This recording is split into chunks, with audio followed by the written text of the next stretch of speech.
A golden haze lay thick upon the sand-swept valleys of the Altai Mountains, where the wind howled like an old god remembering its power.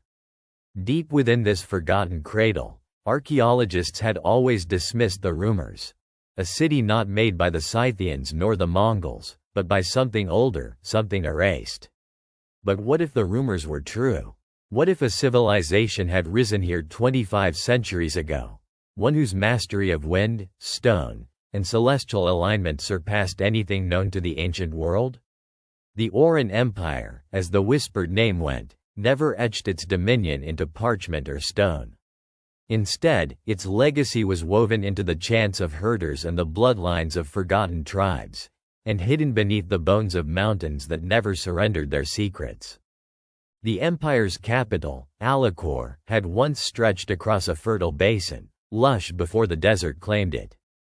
Jagged rock spires rose around the city like thorns protecting a sacred bloom. Alakur's architects shaped obsidian towers that shimmered under morning light, their surfaces etched with patterns mimicking the swirl of wind and stars.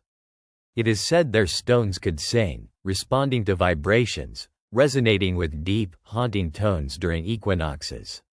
At the heart stood the whispering dome, so perfectly tuned to the earth's frequency that even a soft voice spoken inside carried across the entire plaza. Oral traditions were their laws, their science passed by voice, their power hidden within song. This reverence for sound made them masters of Aeolian engineering, constructing wind harps upon mountains that could signal miles away, more precise than any torch or banner. No record ties the Oron Empire to any known war, yet its end came not with conquest, but silence.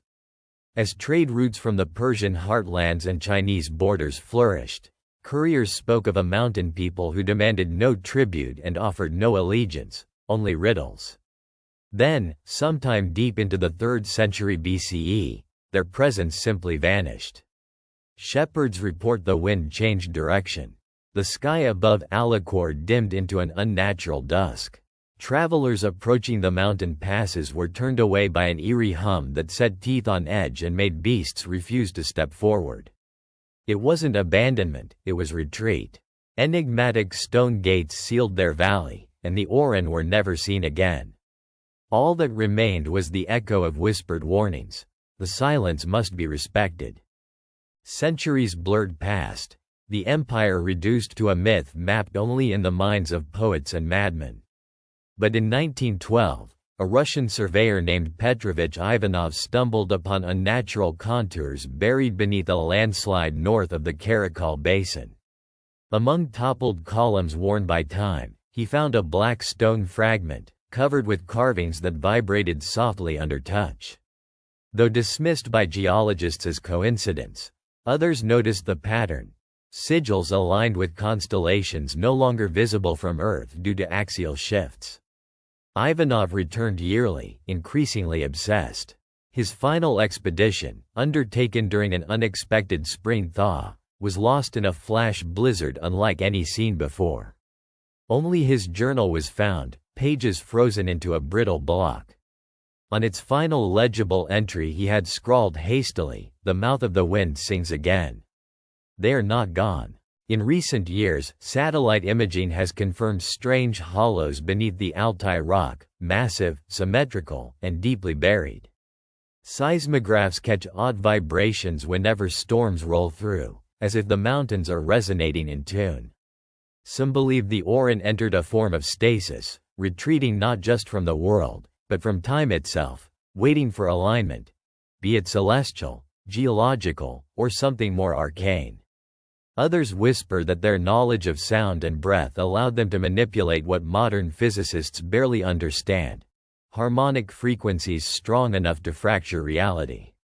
It is tempting to dismiss it all. Yet locals still light fires on certain solstice nights, leaving fruit and strings of bone reed flutes near certain caverns, hoping to keep the silence pleased. They never whistle in those hills. If the Oron Empire truly existed, then it forces a question that haunts the edges of our understanding: how much have we forgotten that was never written? In our arrogance, we consider history a rising line, a tale of steady progress from darkness into light. But perhaps it's more cyclic, an eternal tide of ascendance and vanishing, of civilizations built not on conquest or steel, but on truths whispered into the wind. Somewhere beneath those mountain stones, beyond the reach of satellites and logic, the Oron may still be listening, waiting for a time when we are ready to hear and not just record, when we can understand without possessing. Until then, their melodies remain locked in stone, echoing in silence, and passed as myths between the mountain shadows where the wind knows their name.